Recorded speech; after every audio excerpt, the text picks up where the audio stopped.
Hey guys, welcome back. I'm Tiffany Harlick with Hacienda Harlick Honey. I'm a beekeeper in the Abilene area. And today I've got my friend Ethan West with us. Thank you, Ethan, for coming back.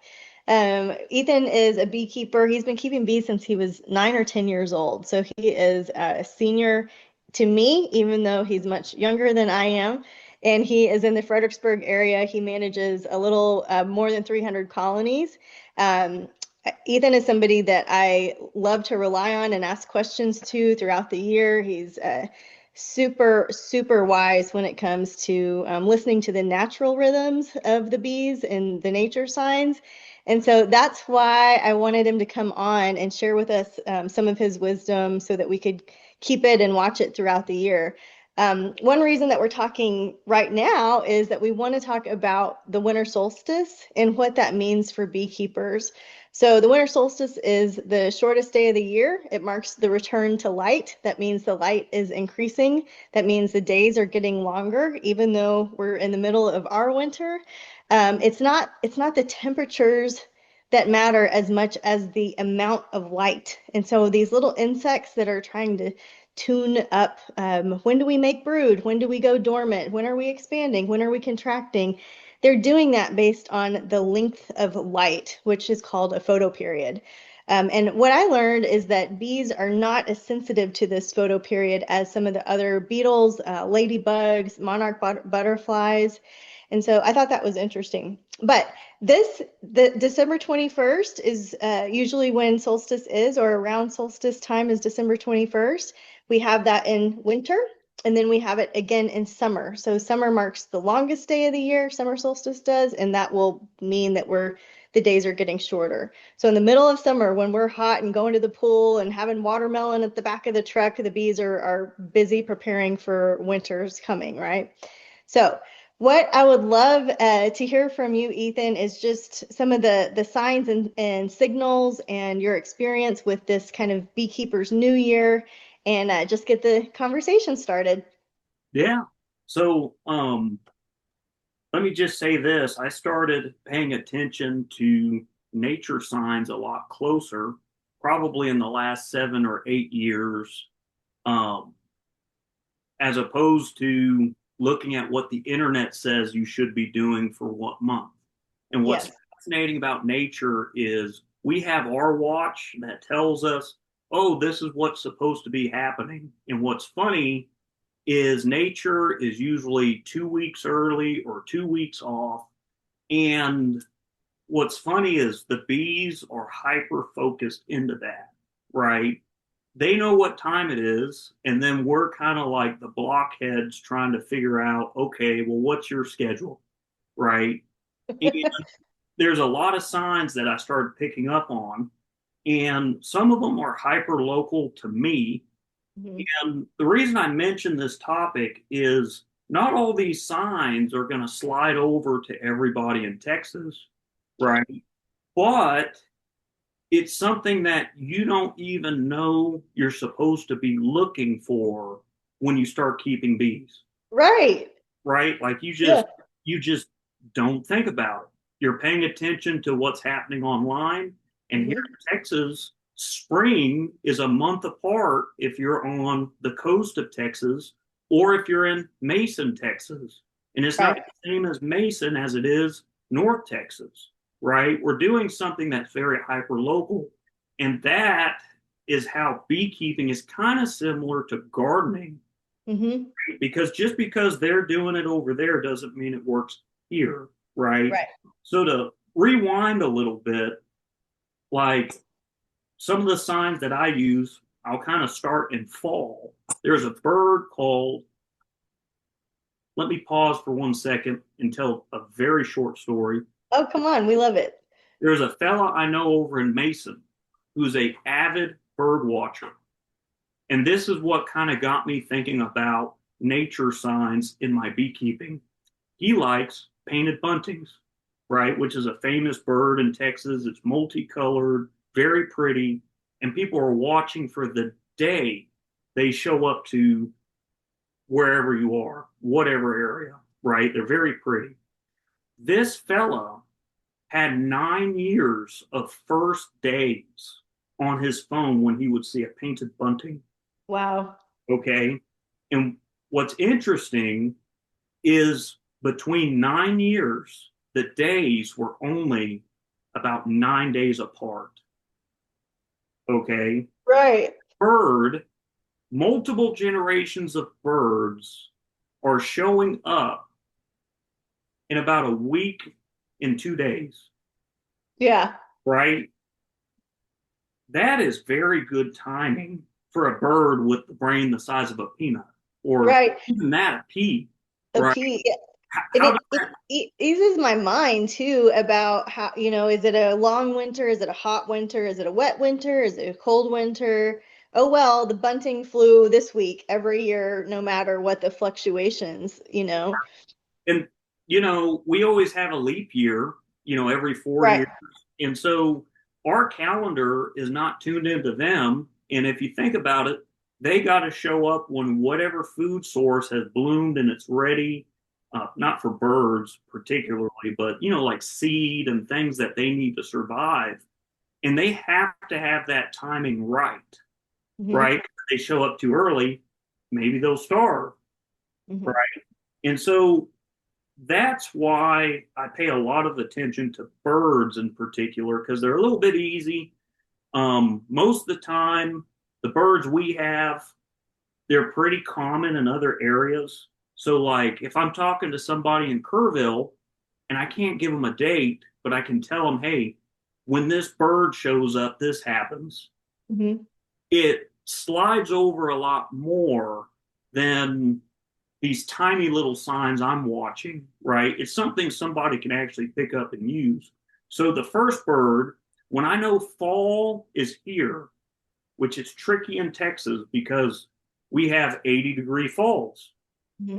We have 80-degree Christmas days, Hmm. right? Like the temperature's just like this the whole year.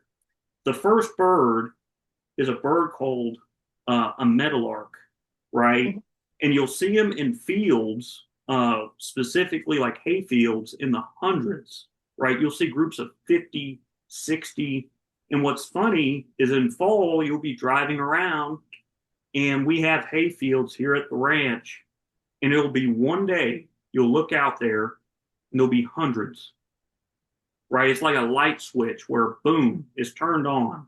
And when those meadowlarks they overwinter here in central Texas, okay, fall is here. It may not feel like it, but now the meadowlarks are here. What do I need to be doing for fall? Right? We'll get into that later. The next thing, and we were talking about it before we got on this video, is here recently I was sleeping in my bed and we're on a little Texas rural ranch, not a whole bunch of stuff around us, a lot of wildlife. I'm sleeping. It's 11 o'clock at night, and an owl, a great horned owl, lands right next to our barn. It just starts hooting and hooting and hooting. And I'm just sitting there after about 10 minutes going, you need to be quiet, right? So I got to go see what was going on. Well, come to find out, great horned owls breed this time of year. And they're actually one of the first birds on the North American continent that breed each year, right? They start in winter. That way, the babies are big enough to eat mice at the end of winter and into spring, right? And back in the olden days, right? They used like early naturalists coming to North America, cataloging all these species, like 1800s. They used to call the great horned owl the flying tiger, right? And I don't know, that name is just stuck with me. And there's a bar in Austin called the Flying Tiger, and it has Oh, that. is there? Yeah.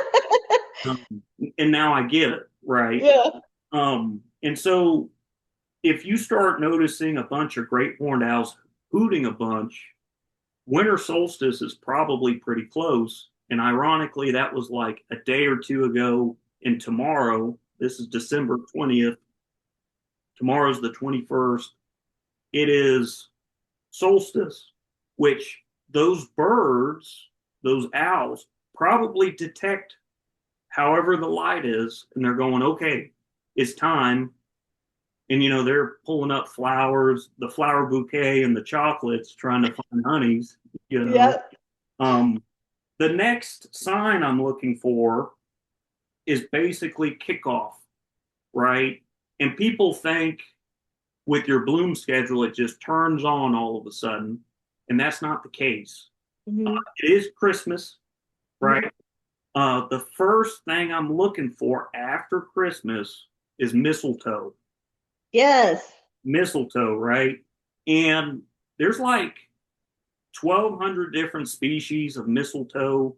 Mistletoe Wow. is a parasitic plant, and it's on mesquite trees, Hmm. and it's called the mesquite mistletoe. It'll also be on cedar elm and Spanish oaks if it can't find the host on the mesquite tree. And they will bloom uh, typically at the end of January, if not the very beginning of February, at least in my area. Anybody Hmm. watching this, you'll just have to walk out and watch it until it blooms. It's not an easy bloom to see. They're very small little blooms, very dainty. Um, you can miss it really Hmm. quick. And there's been years where I've missed it. Um, when that happens, you usually set your clock in 2 weeks, in some years, 4 weeks. You're going to have Agarita bloom in my area, which not everybody watching this may have Agarita, but it's the first major bloom that I have in my area. Hmm. Um, and that's Mason, Gillespie, Llano, Blanco area. The further east you go, the quicker it'll happen, right? The further west you go, there's about a 2 week difference, right, between my counties on one end starting to the other end. Um, Agarita is pollen heavy versus nectar heavy. So if they're getting a bunch of pollen, you might want to feed, and I got that on my notes for later. Um, Okay. and because I don't want to get off and into what you should be feeding before I get through this. Um, Okay. then you'll start seeing little plants pop up after the Agarita, right? In many years, you never have a great bluebonnet bloom, right? Hmm. And there's a lot of debate on whether bluebonnets are useful to beekeepers because of the flower shape, whether they are or aren't. They're one of the early bloomers, so it tells you things are happening. And what you Yep. see is most years in my area they're struggling, and so you'll Hmm. see the shoots come up, and you might see one blue one here or blue one there, just here and there. When they start going, you'll start seeing plants like scrambled eggs is one. Hmm. It's a bright yellow plant that pops up. A lot of legumes, like little ground covering plants that are underneath brush, places that have better insulation, right? So, like a plant out in the field uh, will typically take longer to bloom because it cools down at night quicker than plants in the middle of a bunch of brush and trees, right? And so when you see the bluebonnet starting to come up, you start walking through the pastures or the country, and you'll start seeing itty bitty flowers starting to pop up, and that's everything turning on, right? Um, in the blue bonnets with scrambled eggs and the legume, the little plants that are going, such as sometimes in my area, sometimes clover, they're Hmm. all kind of grouped together. You'll see them all kind of pop up within 2 weeks. And after that, what you're watching for, this is kind of like the final bell. Oh, let me look. Before you see the blue bonnets, or some years after you see the blue bonnets, which is only a 3 week period, you're going to be driving through the fields and all your meadowlarks are going to be gone, Ooh. right? And it's kind of funny because every year, if you really watch, you'll drive through and hundreds of them that were there just last week, they're gone. And there's always two or three left behind. Like, they get the memo. Aw. Right? You're like, wait, we were going, you Yeah. know? Um, and then after they depart, you're actually watching for scissor tails to show up. Yeah. And specifically, two scissor tails, a pair. So scissor tails will show up, and I believe the males show up first, and they're looking for a female to pair up with. Um, and when they pair up, it's a sign that your last cold, Frost. last freezing night is gone, Yeah. right? Yeah. Which for a beekeeper is like gold because that Right. means all of your little hives and all of your splits Hmm. have a lot less pressure at night staying warm, right? Yeah. Yes. And all of these signs, this calendar, you take from it and you go, okay, this is what time it is. This is what I should be doing. Right. Yes. So Yeah. to like, recap, when mistletoe blooms, you go, okay, things are starting, right? Hmm. Um, things are starting. Bees will start flying more. Um, they're going to be out looking. Maybe I should go into my hives and consider feeding them, right? Hmm. Um, when the agurita blooms, which is pollen heavy, that's beginning of spring into winter. All of your little hives or big hives have probably eaten through all of their honey, Hmm. or they just have a little bit in reserve. Well, what's Hmm. going to happen if they bring in a bunch of pollen? They start making brood. Hmm. Well, you got to fuel that, right? Hmm. My reaction typically is I feed them either dry sugar or I feed them uh, liquid feed, sugar water, right? Hmm. And what it is the second they start laying brood, they have to keep that box at 80 something degrees. All winter, they've been shut down, right? They're just hunkered up, staying warm. Well, now they can get down to what, 38 degrees during hibernation, the bees themselves, and not Okay. croak. I might have the degrees wrong, but they can get really dang cold. Let me Google while you're talking. Yeah. And whatever the temperature is, it's cold. It might be up towards the 40 mark. But the second they lay an egg, they have to keep that egg 80 something degrees. And so when it comes to the fuel they'll be burning, the second they lay the first egg, their fuel intake, which is feed or food, just goes through the roof, right? And Yeah. if they're burning through all their feed trying to raise babies and a cold front rolls through, they're cooked, Yeah. Bye bye babies. right? They're chilled, and you're going to walk up and they all froze because they have no food, to burn, to keep warm, and to keep going. And so, Which I think is a good thing to mention too, like that if you're doing removals this time of year, if you're working and doing your splits, maybe a little too early, just holding a frame out away from its warm spot in the middle of the brood, you can chill and kill that whole frame of bees just by taking it away. So you were close, like what the internet says today is 41 degrees. So it says they will die at 41 degrees when their body temperature. So not when it's outside, but when their little body temperature is 41. Of course, the nucleus of the hive that wants to stay around 93. But we're talking about temperature in a couple of different ways. And I just think it's important to remind some of our new beekeeping friends, like you can absolutely accidentally kill your colony by checking when it's not, you're pulling out brood in a cold day and chilling that internal temperature.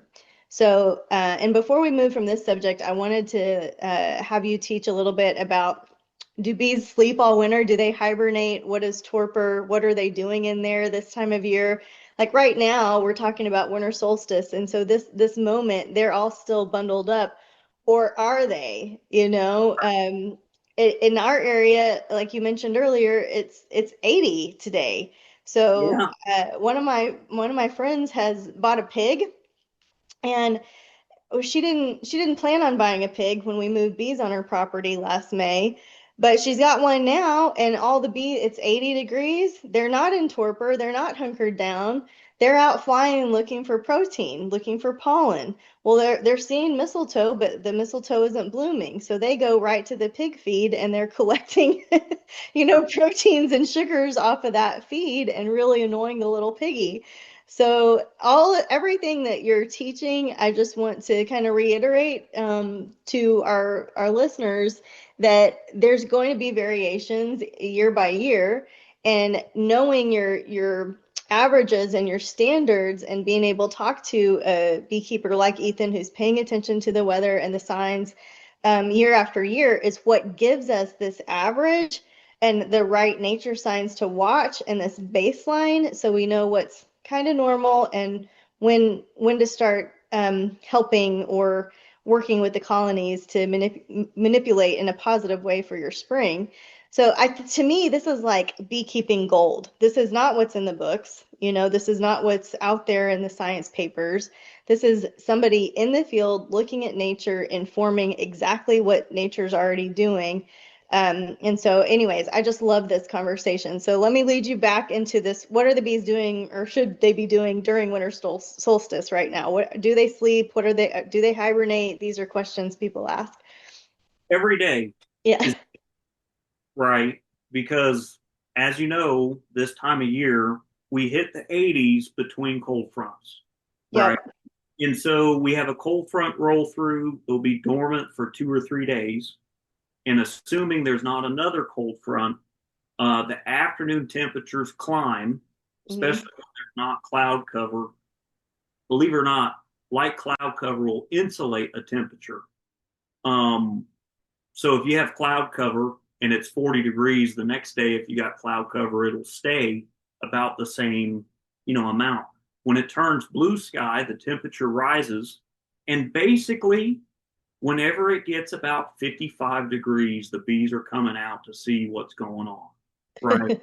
And so I would dare say there's more days in winter here in Texas, your bees are out foraging than hibernating, right? Hmm. On your average winter, and it's called fruitless foraging, right? Okay.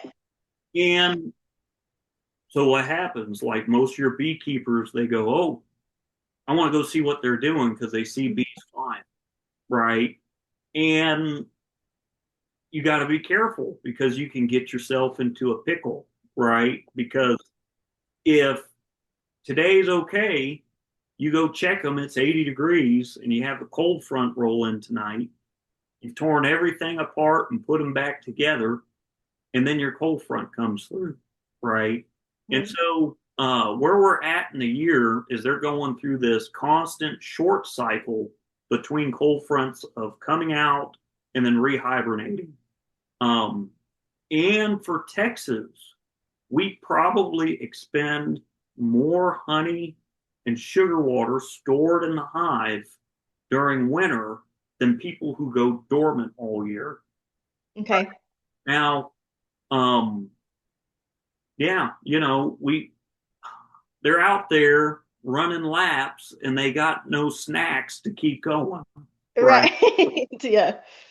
And that kind of brings us to, you know, the thing about bees in Texas is your bees don't starve out in November and December, which are the trendy winter months. Everybody got their sweaters on, but it's 80 degrees outside. Yeah. We're drinking pumpkin lattes, but The most of my trouble is typically mid January into February is, my problems. right? Mhm. Because they're running low on food, going through that little cold front cycle, Mhm. and the nasty weather starts hitting, January, February. Mhm. And so if you're going to be opening your hives, you got to be very mindful. You need to be looking at the forecast. You want Mhm. 2 or 3 warm days after you mess with them. Right. Yes. And what's funny is for my first bee yard checks for the year, when I Mhm. get into my yards, and now I'm a more of a commercial guy selling bees, so I'm trying to get them going, right? So this is not a hobbyist way to do it. A lot of my beehives, I am cracking into them at the end of January, Mhm. right? But you also got to understand I'm extreme hobbyist, or I'm a novice professional guy. That's kind of where you need to place me in the equation. Um, and I'm starting to feed them. I'm starting to amp them up, but I only do it on days when it's between cold fronts and I got 2 or 3 days for them to settle back down and get ready for the next cold front. Yeah. You will not see me pulling frames. There's no pollen. What, you're Right. going to brood? No, Right. you're not. Right. And if you, Or and then you're gonna think that you're queenless, and then you're gonna have a panic, and it's gonna go into a whole direction that's not the right direction. right, that's Yeah. exactly it. And if they don't have a queen, let's be frank, you wouldn't have bees in the box typically. Right. Right. And so, with all that being said, a check by Ethan is typically okay, they're in a single. How many frames of bees do I have? And what you got to understand when bees are cold, you cannot grade how many frames of bees are in there like you would when it's hot Yeah. because it's hunkered up, right? They're all, really close together in this little ball, right? And for the most part, I'm just going, are there bees in there? Yes. And then I pick up the back of the box and I go, okay, are they heavy? Do they have feed? And Mhm. if they're light as a feather, you'll see me feeding them. Mhm. But I'm not pulling frames, breaking them up, all that. Because frankly, there's nothing to do until they're growing, right? Yeah. And, is it scientific? No. But is it practical? Yes, right? And so, like,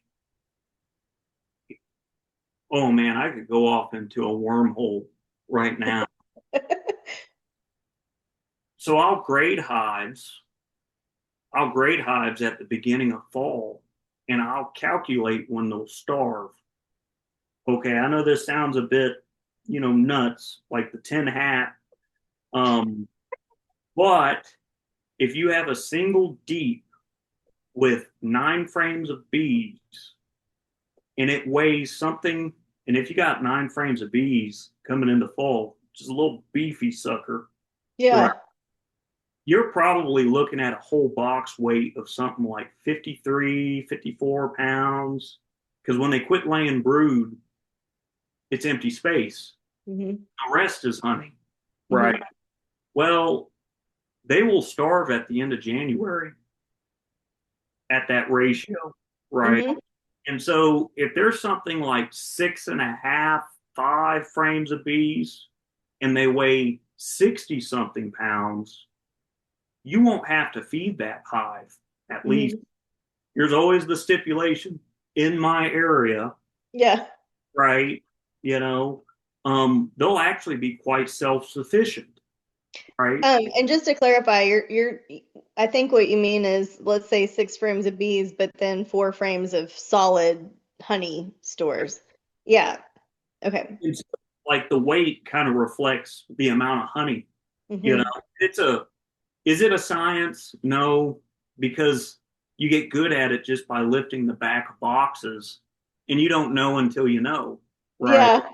Um, and so, um, Okay, so then you're using weight, you're in the fall, you're kind of grading these to figure out when they're going to die or if they're going to die or if I need to equalize resources before it gets cold. What else are you grading them on? Like Mhm. what's So, your, um, in my head, when I'm thinking about winter, there's three factors that come to mind, right? Which is physical space. hmm How big is the box, hmm right? Are they in a nuke or are they in a single deep, right? And how Or many are they in a bees, top bar? right? And that's a whole different size system that I kind of know because I've messed with them, enough, but that's not usually my system. Yeah. This is what I know. If you have three frames of bees in a hmm single deep in central Texas, they are on the chopping block to freeze in the box, hmm right? If you take that same hive and you stick them in a nuke, they won't, hmm right? And what it is, it's a proportion of space to the bees themselves to food. hmm It's this little ratio. And every time you change a box, the ratio changes, right? And so, like in a nuke, you can get away with having three frames of bees because the space is smaller. And so they don't have their heat taken away as quick. While hmm the same hive, same location, same bees stuck in a 10 frame box will freeze in a 10 deep, right? hmm Because they can't heat up that space. They're too little, Yeah, right? right. And so, that's the type of grading I'm doing, hmm in early fall. Um, and with enough care, three frame hives, you can get them through winter. Um, hmm right? Especially if you're sticking them in, I use like mini nukes and things like that. I stick them in a small box and I really crunch them down, and sure enough, they'll make it through. Um, Yeah. and it just depends on what your equipment is. I kind of see bees, they're kind of fluid, right? It really doesn't matter what vessel or box you have them in. It really just comes down to, okay, how much food do they have? How many bees? What's the space looking like? Right? Yeah. That's where the cutout guys really excel, right? And that's what you get out of doing cutouts is like, because you got to look at a wall and every cutout you're doing, hmm ice chest, a barbecue pit, a wall, a ceiling, a floor, you get to this point where you go, okay, they're this big, right? hmm Not like you can really put it into words, but like, um, for example, like a hive in a wall, you're going to see three frames, three large combs that are very upright and tall, but there's only three of them, Right. right? And then, like in the soffit of a roof or whatever, you're going to have, let's say, a hive that it looks like it's 7 feet long, but all the combs are this big, Yeah, right. right? And so, what is size? Yeah, right. Like, okay, cubic inches, Yeah. right? Like, Cups of bees. Yeah.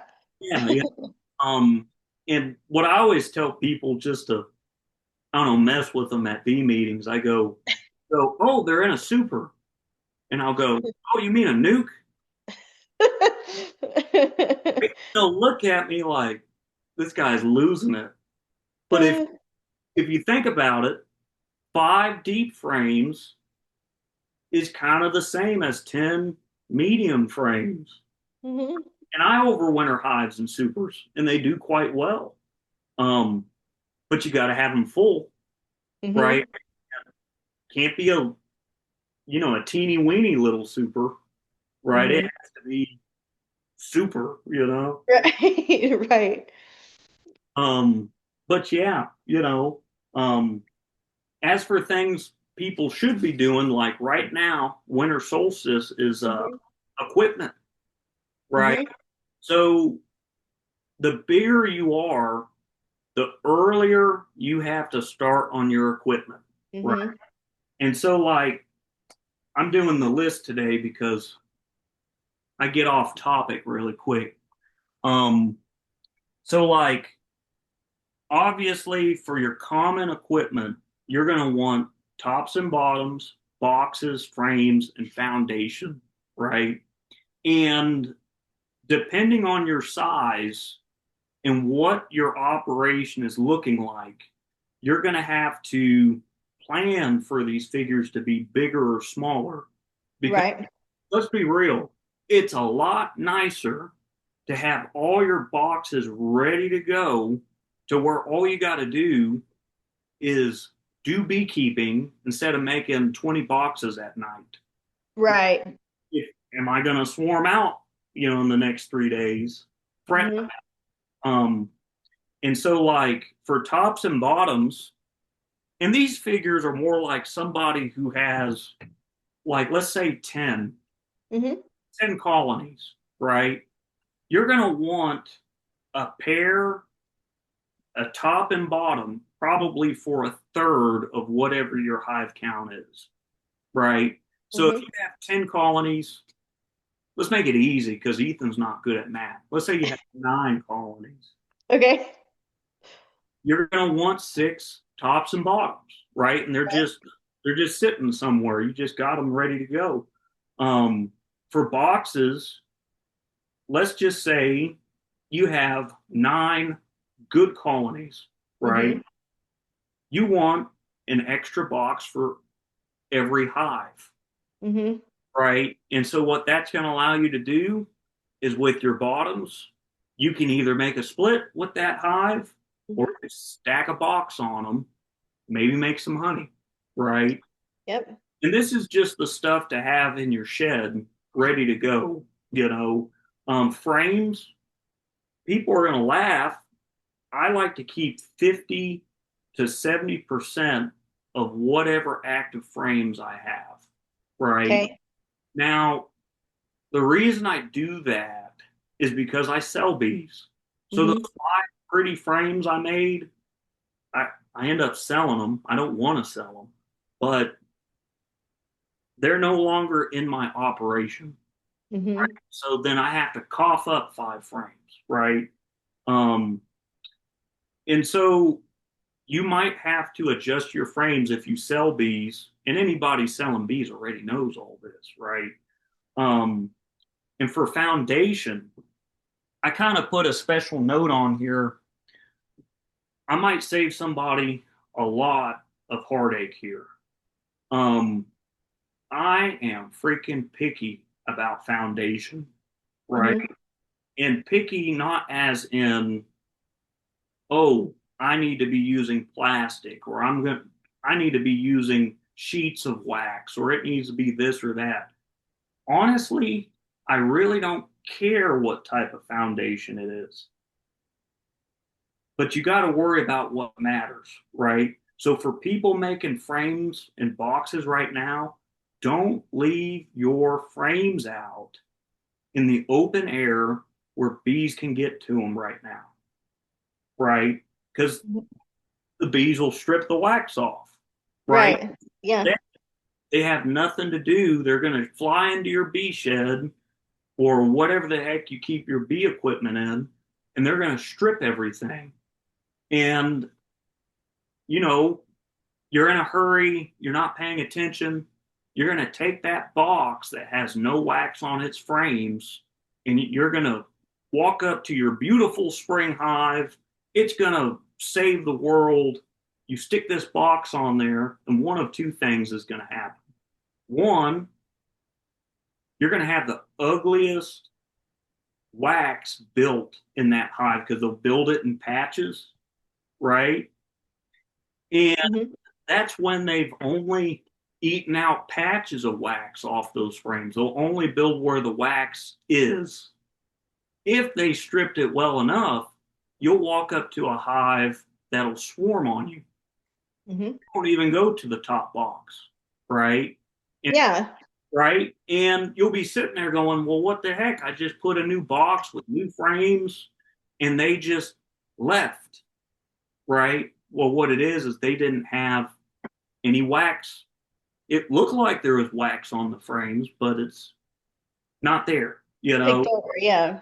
And so typically I start leaving wax frames out mid March, right? And I have to because if you got 300 colonies, you might put out, sorry, a fly, you might put out 30 or 40 boxes in a day, right? Hmm. When it's really hot, um, you know, things are growing, you got to get those boxes out. Well, I can't put 40 boxes in my house to always keep them safe, Hmm. right? And so mid March, you are typically safe because you don't have bees trying to steal your wax off your foundation. And that one thing, and it's very basic, that one thing has could probably save me in my beekeeping career 60 something hives. Easy, Yeah. right? Yeah. Because like it's so easy to just slow down and go, okay, does this have wax on it? Yeah. Right. And what you'll see is throughout the season, I hate to use this word, but I'm just a Nazi on frames. Like if I even think there might be a chance they won't take to that frame because of the wax, I'll pop it out and I'll stick a new one in and I'll take that bare frame and I'll bring it home and I'll roll it again. Right. Okay. Like, I'm glad to hear this. This was like my last year that I had any hope that a waxless frame they'd build out. Like every year, I keep thinking like, oh, they'll build it out. They'll get her. They had never once built any of them out. yeah. So one thing I wanted to ask you was one of my friends here suggested rolling your wax only the day before that you're going to use it, which if you're managing 300, that may be tough to do. But for the typical backyard beekeeper that's less than 20 colonies or something, maybe you could do it the day before. If you're running 50 colonies, that's getting a little tight. If you're running 100 colonies, maybe you need a couple more days. But what do you think about this? Because we store their comb, right? Like I store drawn comb in frames, but for all of the frames that I need to re-wax, they are sitting neatly, beautifully organized in my garage, waiting for me to boil a like a Louisiana turkey fryer pot worth of wax to roll, and I'll save somebody the time of don't use the paintbrush, use the roller brush. And other beekeepers have enough to dip their whole thing into wax, right? But what do you think about this idea of prepping your wax too far in advance? Because right now we're talking about equipment, winter solstice. We want to be getting our stuff ready. What are you needing equipment for? What can you anticipate? And so that's one of the things that I'm anticipating is having to get a ton of wax on frames, and I can't do it too early, right? Yeah. Like, so there's probably someone out there, the 1%, that has this perfectly sealed space that they can lay it all out in and have it ready to go. If you're out there, just know we ain't talking about you. Yeah. We're talking about everybody else, Yeah. right? So the thing is you can roll as many frames as you can store within a building, Hmm. right? And talking about rolling them and then putting them out the next day, Hmm.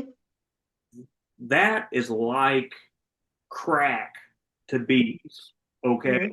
When you roll a frame in less than 24 hours, you stick it in a hive. It's fresh, it's smelly, it smells like heaven to them.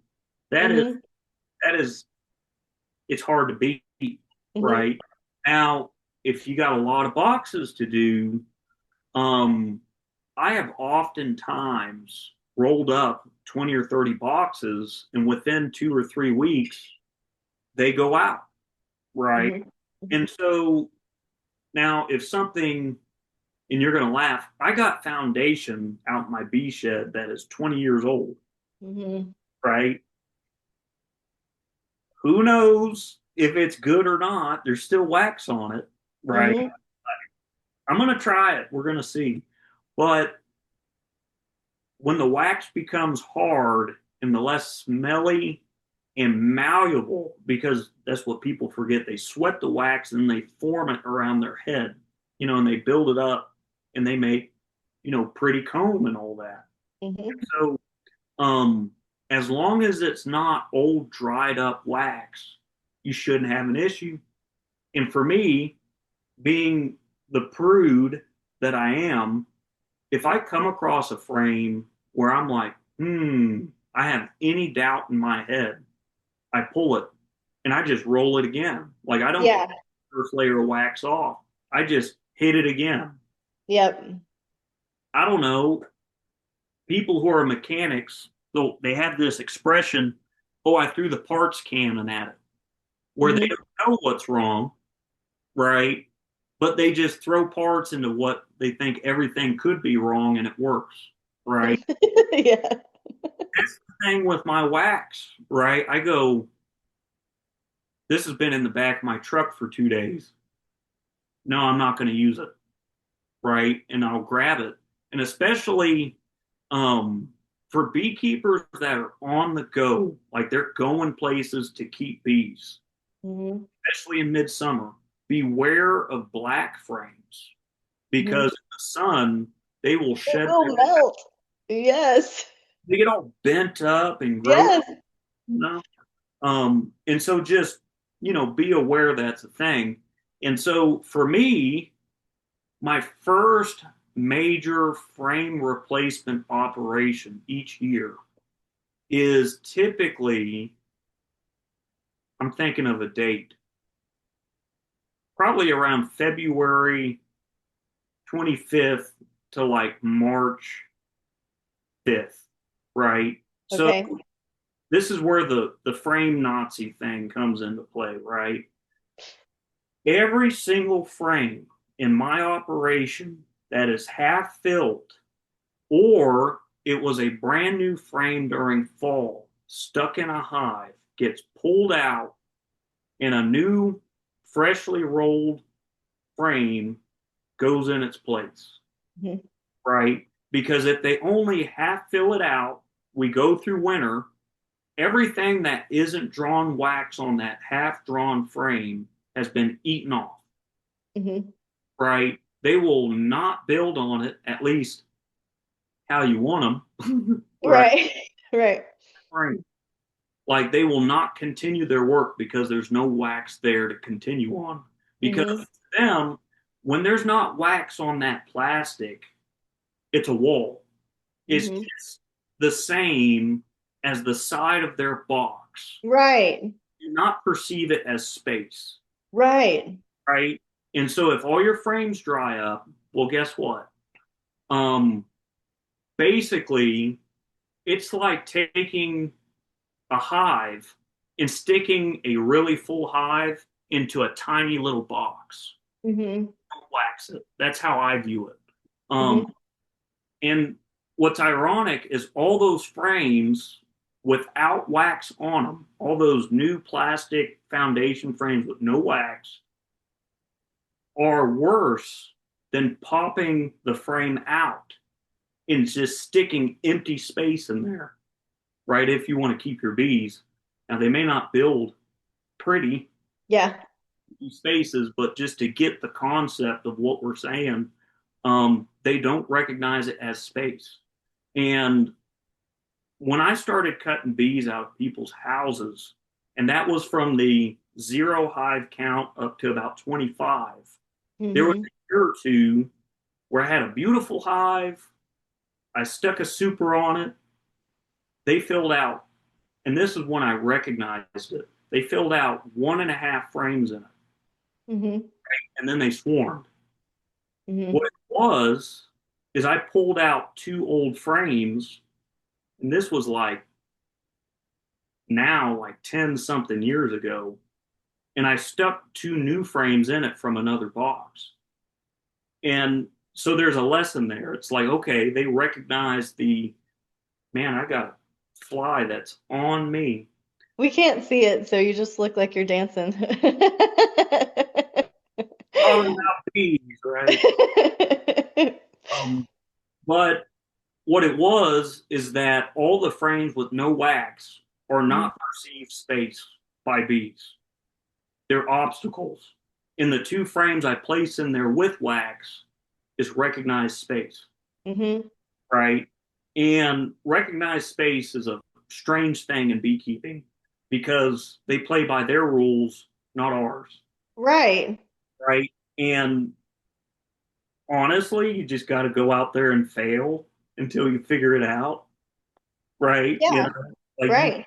Well, mess and up. you think about like the tree bees, like they don't have perfectly waxed frames and their little holes and spots, but yeah, Yeah, the this is the time of the year that you want to be thinking like cleaning your frames up, brushing the dirt off, repainting your boxes, getting all your equipment ready. Outside of waxing, okay, let me throw one fun fact in. So I'm going to be doing some trivia with the groups out here this year, some bee yeah, trivia to help people that just want to have fun learning beekeeping, but also that aligns with the master beekeeper education. So one of the fun facts with bees is they have 8 wax glands. So that it's not 6, it's not 12, they have 8. And of course, not all bees make wax, but it's the younger bees, right, that are making the wax. And so what do they need to make wax is sugar and carbs, right? So this time of year when you're talking about, okay, the pollen's going to start coming in with the agarita, they're trying to make babies, right? And so they're not trying to build wax as their first act of spring, right?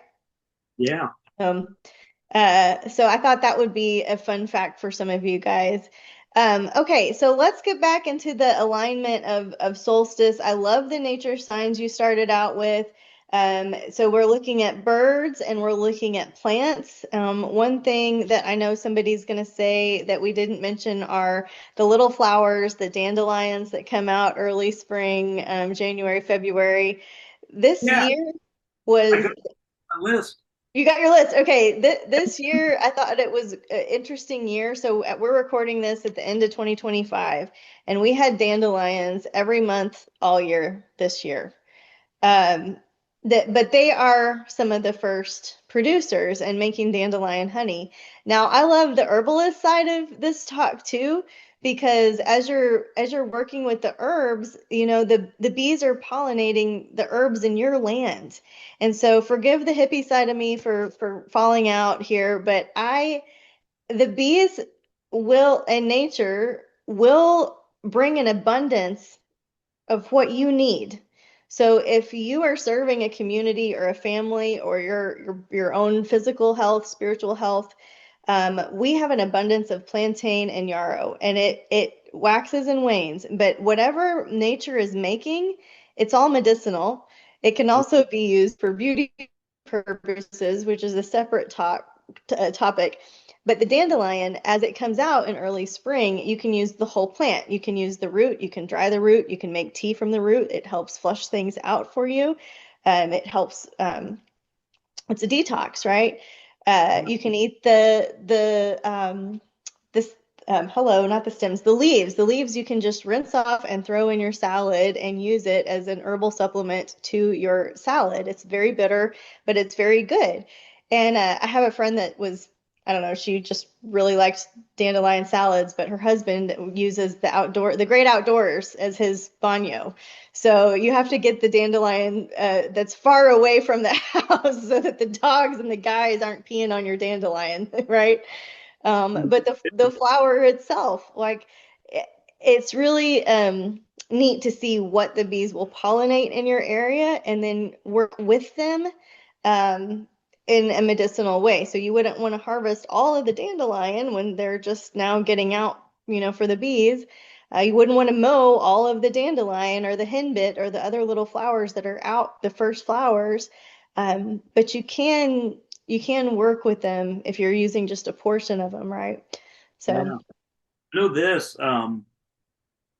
No, I didn't mention it, but on my lease, on my least my list, uh, what do you call it? I put under the mistletoe blooming. I put followed by dandelions near warm, sunny concrete. So something okay. is you go at least in Fredericksburg compared out to the countryside, you'll always see those dandelions bloom first in town. And what Hmm. it is, the ground temperature is higher, and with all Hmm. the asphalt, right, to where it's a Yeah, degrees warmer, and they'll pop up first, and then what? Henbit, the little purple ones, Pinbit, yeah. they get going. And what's funny is they're the only green things in a lot of the lawns in Hmm. France. So you'll just see these little green clumps, in people's yards. And there's a lot of hoity-toity people in Fredericksburg, so they mow them off. Yeah. Yeah. Um, But people are always asking, like, well, what do you plant for bees? How do you help the bees? And a lot of time that very good-natured question, yeah, um, my answer is mesquite is my joke.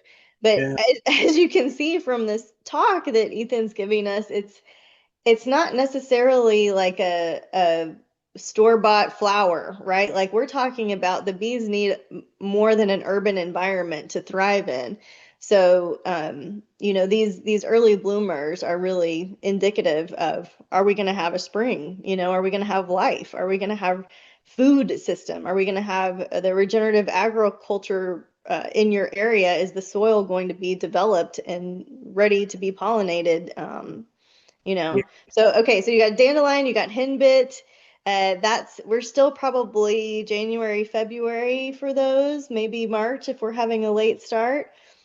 yeah, For me, the bluebonnet come out March, end of March, March 27th was my mom's birthday, and we always had bluebonnets for her birthday or for Easter time, which ranges, into April. And this last year, so 2025 was a lower bluebonnet year for us in our area. We didn't get blooming really until like late April. It was a really late year, in my opinion.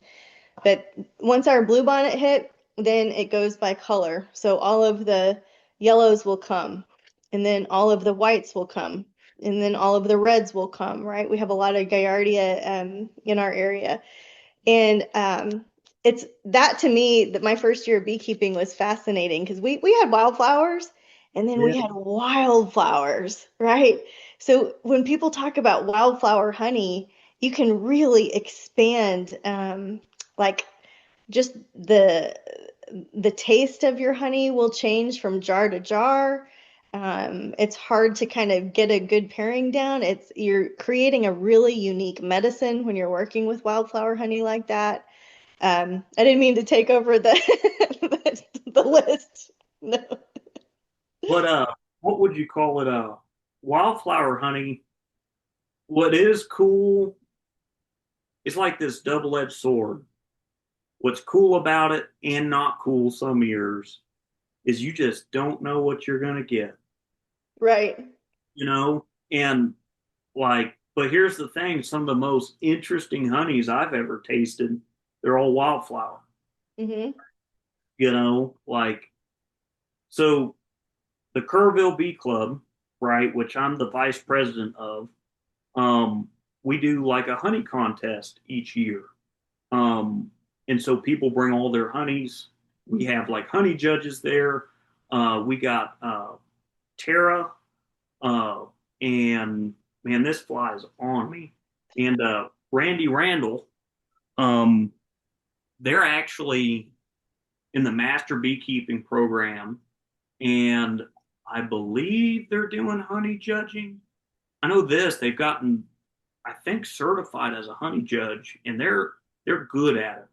Um, Hmm. because Ethan's honey judging is just tasting them, Yeah.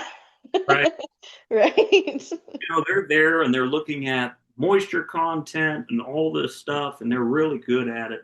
But what's interesting is every year there's always a honey that's kind of different, right? It's kind of a unique happenstance.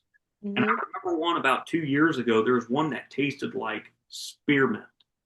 Hmm. And it came out of it's a little bit north going towards Junction from Kerrville, and I forget what the place is called. I'll think about it whenever we turn this thing off, you know. Yeah. But it was in some little subdivision, and so people were planting whatever in that subdivision, and Hmm. it tasted like mint, Hmm. right? Which I've never come across that again. That's like a unique, thing. Yeah. But wildflower, right? Like whatever's around, it's different every year, and Hmm. it usually is influenced by the first cold fronts.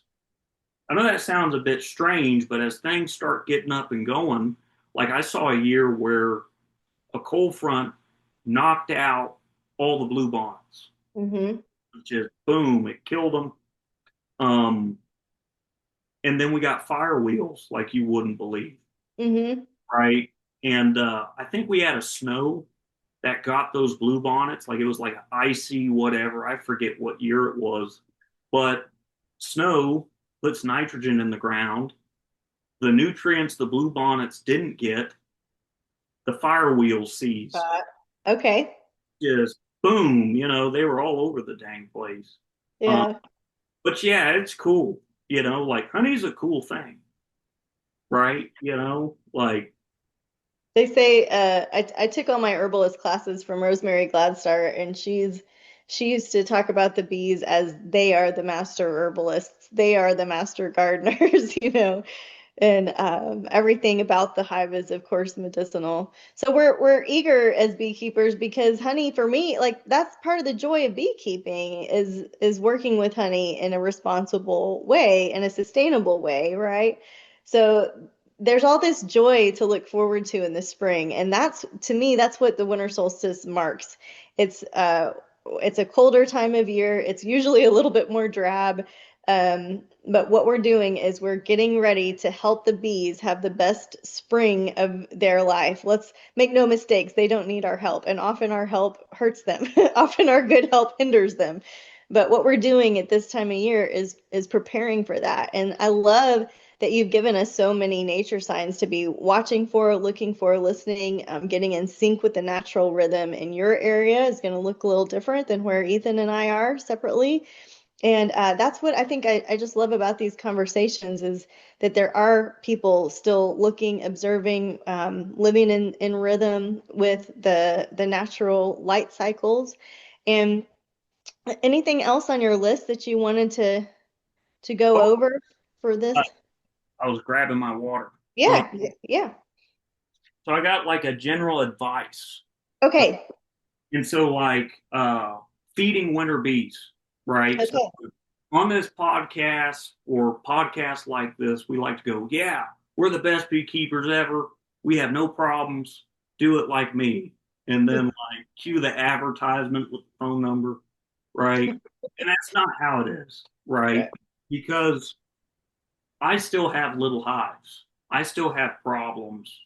And that's something that a lot of people are hungry for at Bee Talks, right? Hmm. Like, okay, cut the camera angle.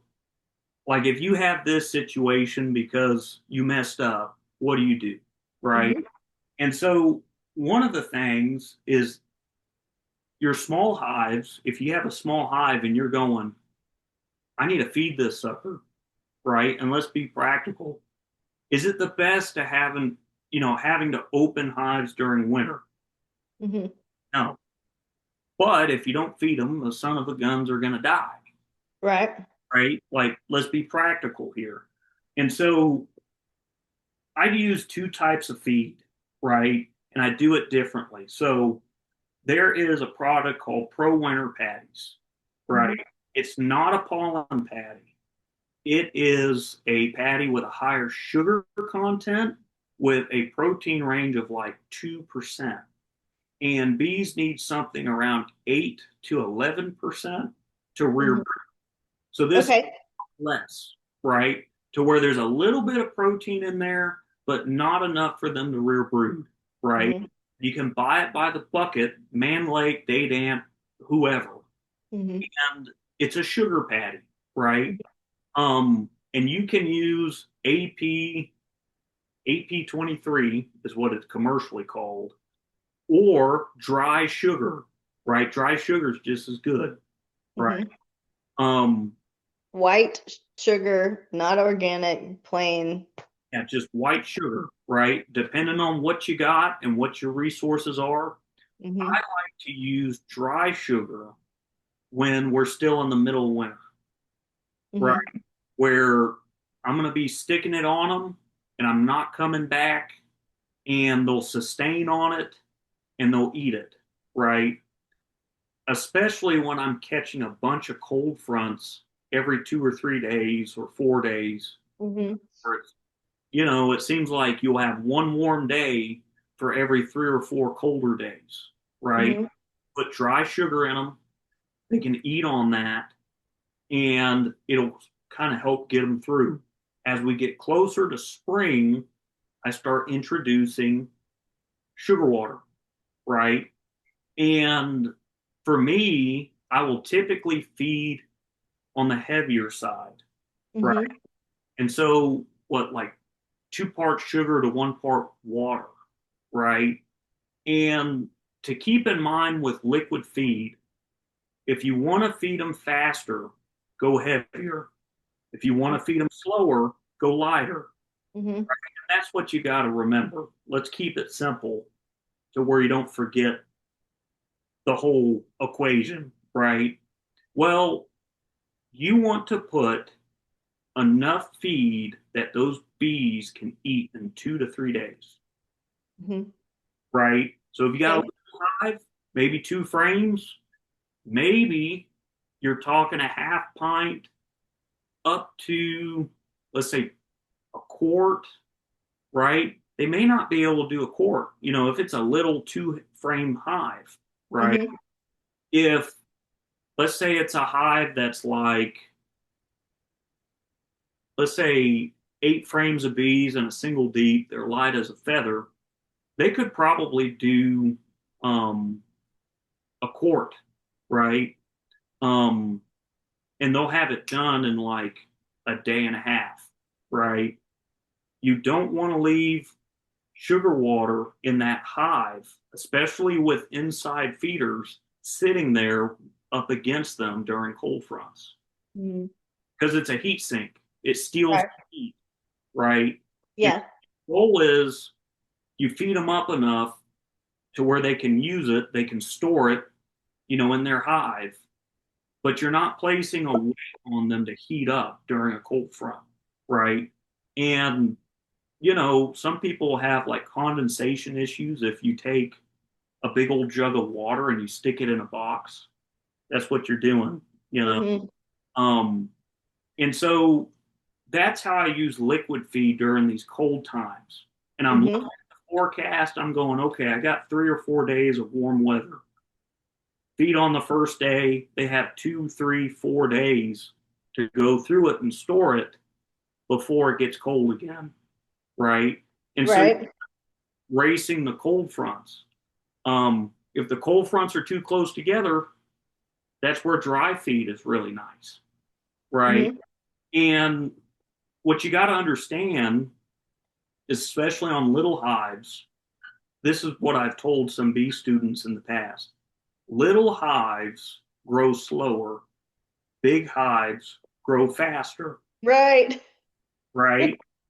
And people would laugh, going, oh, that's oversimplifying it. Well, to grab the concept, if you have a hive that's 2 or 3 frames of bees next to another hive that's a big old bustling hive, the hive that's bigger will rear brood before the Mm-hmm. right. And what it is less troops, less food coming in. They can't heat themselves as well. Mm-hmm. They're going to be behind your bigger hive, Mm-hmm. right? And so, anyhow, that's just some general advice on feeding. You know, Mm-hmm. um, people who have, let's say, 15 up to like 60 hives, um, the AP23 is really nice. Get it from, I think it's Man Lake. Everywhere else will charge you for shipping out the butt. Um, Okay. like it's nuts. I don't personally. I've thought about making my own winter feed, um, but I don't know how to measure the protein and source the protein accurately enough to give them protein to where they won't rear brood. I know that sounds a bit kind of warped, right? But I know I'm a klutz is kind of part of it, right? So I buy it. If you're just going to do, and I know I'm kind of zigzagging here, I got to get back on track. If you refuse to buy AP23 and all that, you can take one of those aluminum pans from the store, um, pour sugar in it, spray it with a squirt bottle, and you can actually pour the depth of how thick you want your sugar brick to be, right? And you can use that for your winter feed if you're going to go with dry feed. And it takes about a day or two for the sugar to bond to itself and dry. And it's a cheap way, um, especially if you have less than 10 hives. Like, don't be going and buying stuff. You're probably buying stuff too much already. Um, but yeah. Um, so, anyhow, that's like, I know I'm kind of rambling, but that's just some general advice on winter feeding. Um, but yeah, can you still hear me? We still No, rolling? that's really great. Yeah, the internet got kind of wonky for a second, but I can hear you, and you're clearer. I don't know if it was me or you, but that's really helpful. I'll add to that with in our area, I've really enjoyed using the Stan's sugar bricks, the soft sugar bricks. I know there's recipes you can make them yourself, and I intend to do that. But I also love our hardware store in Buffalo Gap. Thank you, Heather, because she orders them, and they when you buy from a wholesale person that bought the actual Stan's sugar bricks from the bee supply, their profit goes to Hives for Heroes. So you can always feel good about buying from it, even though you know that you could make it. But her prices are less than $15, and that's a time saver, especially when you're putting all the ingredients together, and it's a feel good thing. And like I'll put them on top of like I'll put a shim in the top, and it'll leave enough room to put the brick in there.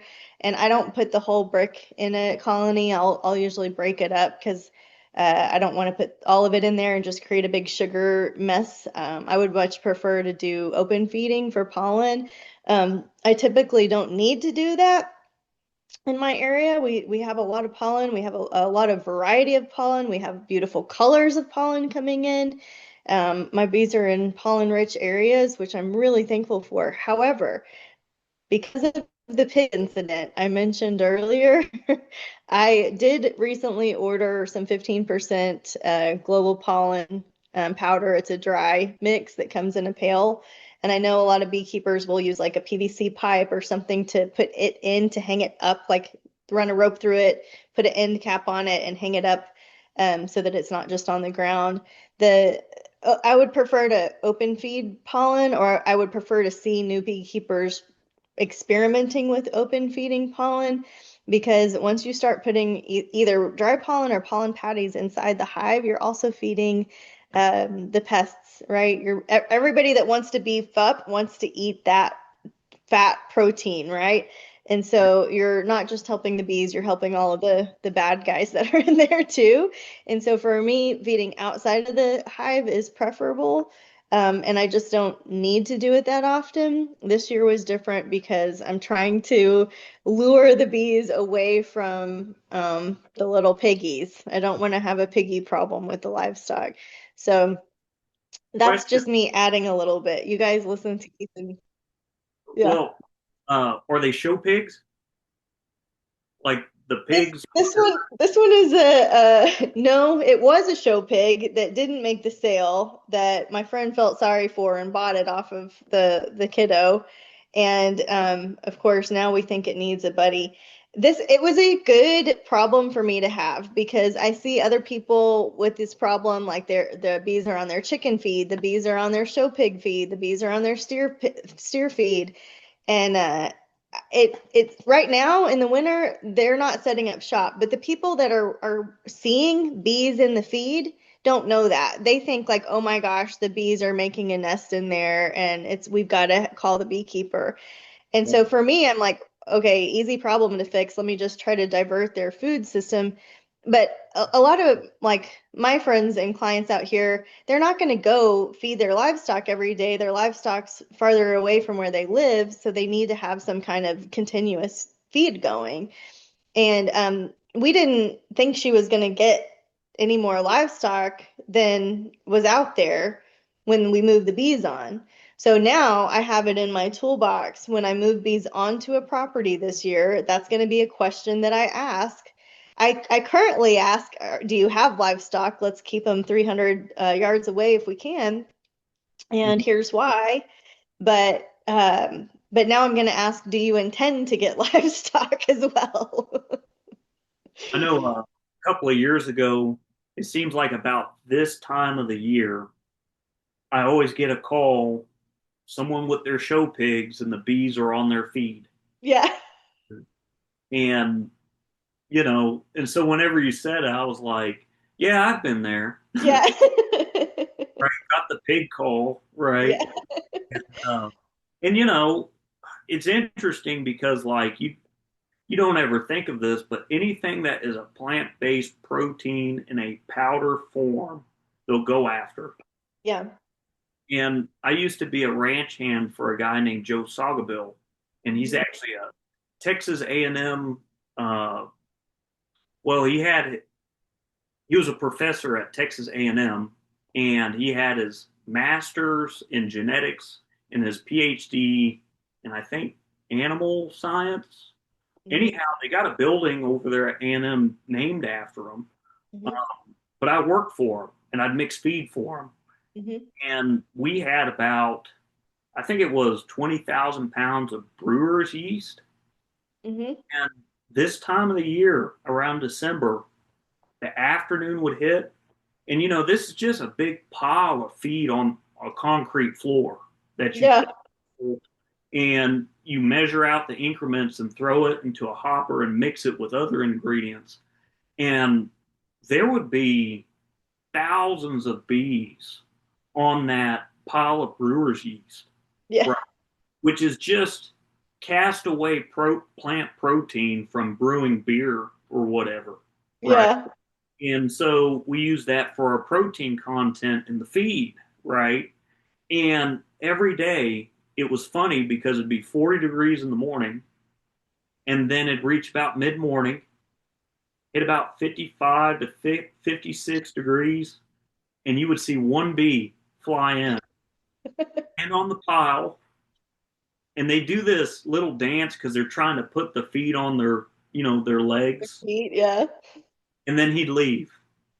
And you could time it out, be about 4 or 5 minutes, about six or seven more come flying in.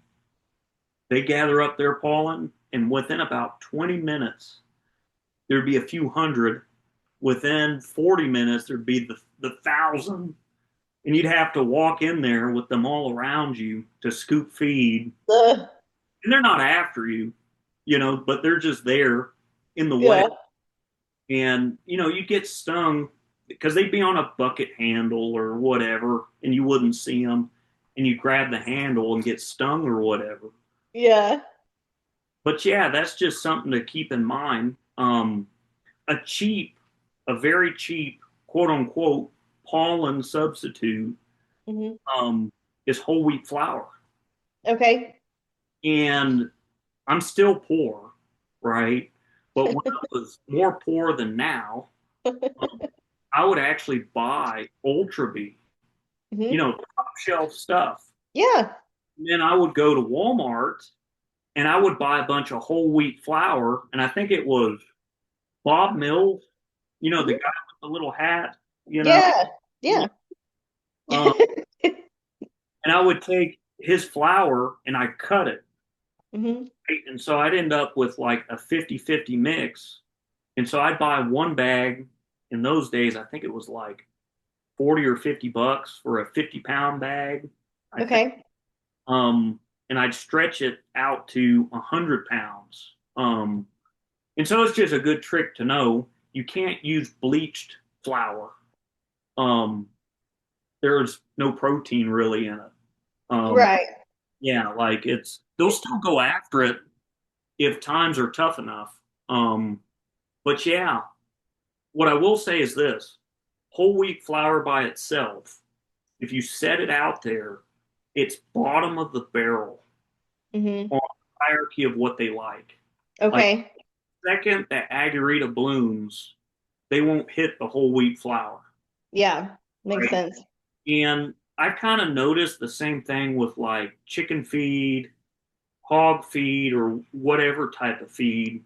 Like, it's kind of them spinning their wheels, giving them something to do. Hmm. Now, they'll still use it as pollen, but it's not like a top tier anything, for what. And this is just non scientific. Like, I could be wrong. It's just off of observation, right? Hmm. The only thing I can tell you for sure is when the bees aren't there and they found something else, right? Um, but yeah, um, I'll probably start feeding pollen.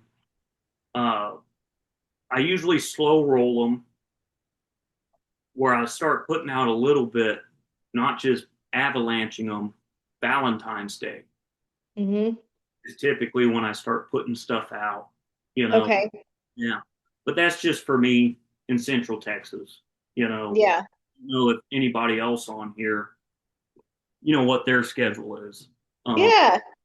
But that's why it's fun to note the area that you're in all of these interviews so you can go start following the beekeepers in your area and really get to learn from those. So I agree to I was seeing if I had a recipe handy. I do in one of my cookbooks. Do you guys know that I write cookbooks? I've written 20 and I've published over 200 books. And so if you are looking to write your book as a beekeeper, let me help you. But I have an awesome agarita recipe and I can't it's in this Big Bend book, and my friend contributed it.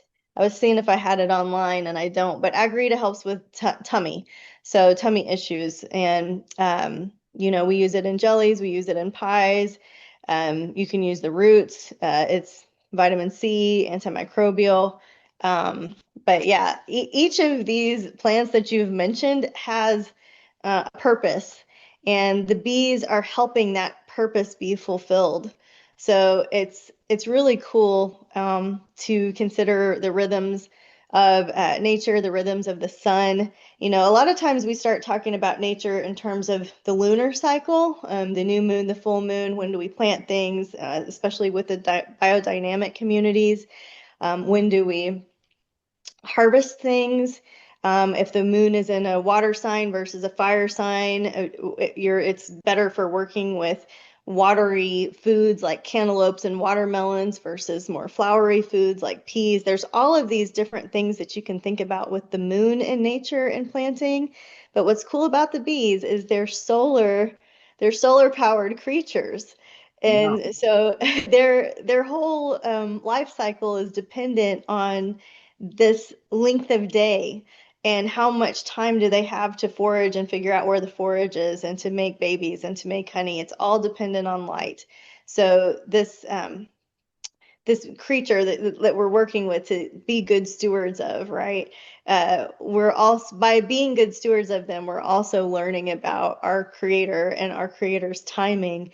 And that makes us step out of Chronos and into Kairos. And what I mean is, we might love to schedule things on a Monday at 2 o'clock. That's very Chronos. But are the meadowlarks there? Yeah. Is the agarita out? Is the flying tiger hooting? you know? And I know doing bees, what I really like about it is there's so many other things that are tied into the solar calendar. Hmm.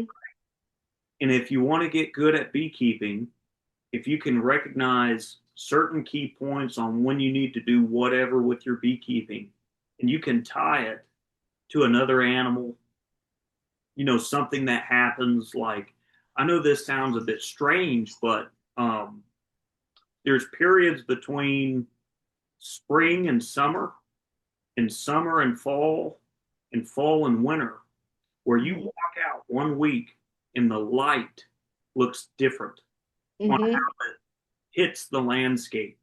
Like Yeah. the light is different, right?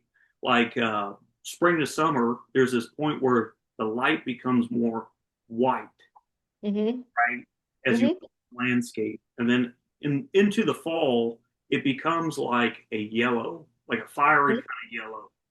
And then you hit winter again, it turns back into a white. White, yeah. I know this sounds maybe a little hippy dippy, Mm-mm. but if my job didn't include bees, I'd be going to the office and never taking notice, Right. right? Like it wouldn't be my world, Right. you know?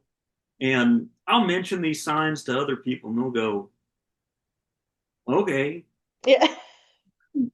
that bird showed up. Okay. It's like, okay, I'm crazy. No, and I don't think so, and I know our beekeeper friends don't think so. And just watching the natural world at work is, I think that's like, part of the meaning of life, really. Why we're here is to observe creation and awe and wonder and respect and appreciation. And it's just so cool to get to work with the bees and the sun and the plants. And so I just thank you so much for the gift of your time and sharing so much wisdom. I know that people are going to be really excited about this episode and learning about just how the year is divided into these two succinct times. Right now, Beekeepers Year is starting, so happy Beekeepers New Year, everybody. Ethan, anything else you want to close out with? um, there's also spring and summer and Mhm. summer to fall signs, but we're not going to get into that because it's winter solstice. Okay, we'll save it. Will you come back and do some more? Yeah. Oh, yeah. Yeah, absolutely. Uh, Yeah, this is the time of year when you can catch beekeepers. So I know everybody's about to get busy, so maybe we'll pre-record it so I don't have to pull you out of the fields to do that interview. switch from my sweater to like, well, a short sleeve shirt. Nobody will ever know. Yeah. Like, yeah, this was filmed in summer, you know? Yeah.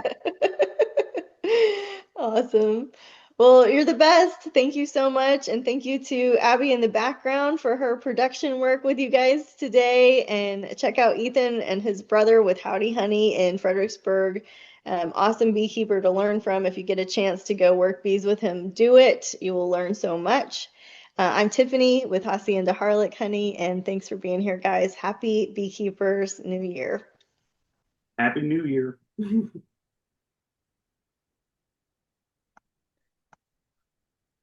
Okay. Did it say stop?